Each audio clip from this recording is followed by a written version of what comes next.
الرسول صلى الله عليه وسلم أمه بالنسب آمنة بنت وهب.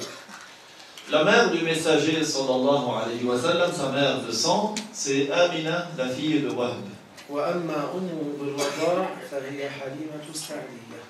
Quant à sa mère, par allaitement, c'est Halima as-Sa'diyya. في الماضي أهل مكة كانوا يضيعون أولادهم إلى غيرهن من النساء من أجل الإرضاع. L'habitude des gens de la Mecque par le passé, c'est de confier leurs nouveau-nés à des femmes qui les allaitent. فآمنة بنت وهب دفعته إلى المراضع لأن عادة أهل مكة أن يفعلوا ذلك. C'est ainsi que Amina, fille de Wahb, a confié son fils à une femme qui l'allait parce que c'était l'habitude des gens de la Mecque de procéder ainsi. فسئل أهل العلم عن الحكمة من ذلك عن دفع الولد إلى المراضع لإرضاعه. Lorsque des gens de science ont été interrogés sur la raison pour laquelle les femmes confiaient leurs nouveau-nés à des femmes qui les allaitent, فالحكمة من ذلك تخفيف التعب على أنفسهن حتى يقوين على خدمة أزواجهن. donc la raison, la sagesse pour cela, c'est d'alléger la fatigue, de se soulager de la fatigue de l'enfant, pour que la femme puisse être mieux au service de son mari. وآمنة بنت وهب أرضعت النبي قليلا. Et toujours, il faut rappeler également, il faut citer que Amina a, elle aussi, allaité un peu notre prophète alayhi salatu wassalam. وأما أم أيمن حاضنته صلى الله عليه وسلم هي التي قال فيها في الحديث هي أمي بعد أمي. Concernant Ayman, celle que le messager sallallahu alayhi wa sallam a citée dans le hadith par sa parole qui signifie qu'elle est ma mère en deuxième position. فأم أيمن بركة بنت محسن هي أم النبي صلى الله عليه وسلم كما قال فيها ذلك. Donc Ayman s'appelle Baraka, fille de Muhsin. Le prophète l'a surnommée ma mère. وكلهن متن وليات. Et toutes sont mortes saintes. آمنة بنت وهب وحليمة السعدية وأم أيمن. Amina, la fille de Wahb, Halima as-Sa'diyya et Ayman.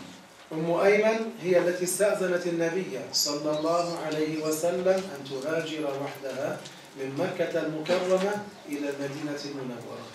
Ayman, c'est celle qui a demandé l'autorisation au prophète alayhi salatu wassalam d'accomplir l'émigration toute seule depuis la Mecque jusqu'à Médine. عندما كانت الهجرة فرضا ولم يكن أحد من أقاربها يهاجر إلى المدينة لأنهم لم يؤمنوا استأذنت النبي صلى الله عليه وسلم أن تهاجر وحدها من مكة المكرمة إلى المدينة المنورة فأذن لها.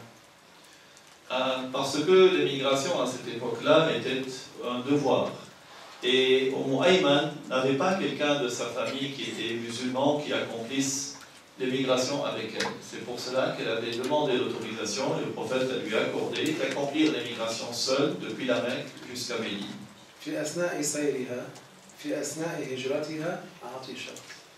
Pendant son voyage, pendant qu'elle marchait, elle eut soif.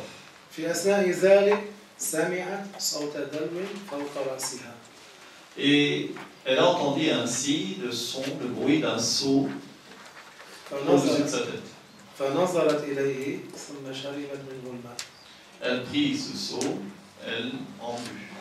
بعد ذلك في أثناء الحر الشديد ما كان يصيبها ذلك العطش الذي يصيب غيرها من الناس.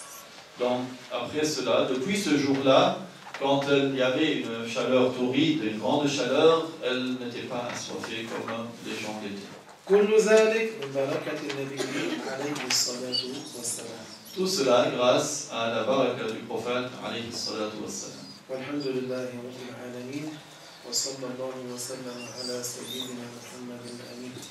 اللهم ارزقنا علما نافعا وقلبا خاشعا ولسانا ذاكرا وجسدا على البلاء صابرا. اللهم أرنا الحق حقا وارزقنا اتباعه وأرنا الباطل باطلا وارزقنا اجتنابه وآخر دعوانا أن الحمد لله رب العالمين. نهلل ثلاثا لا إله إلا الله لا إله إلا الله لا إله إلا الله. اللهم صل على سيدنا محمد وعلى آله وصحبه وسلم. اللهم صل على سيدنا محمد وعلى آله وصحبه وسلم. اللهم صل على سيدنا محمد وعلى آله وصحبه وسلم. رب اغفر لي وللمؤمنين والمؤمنات رب اغفر لي وللمؤمنين والمؤمنات رب اغفر لي وللمؤمنين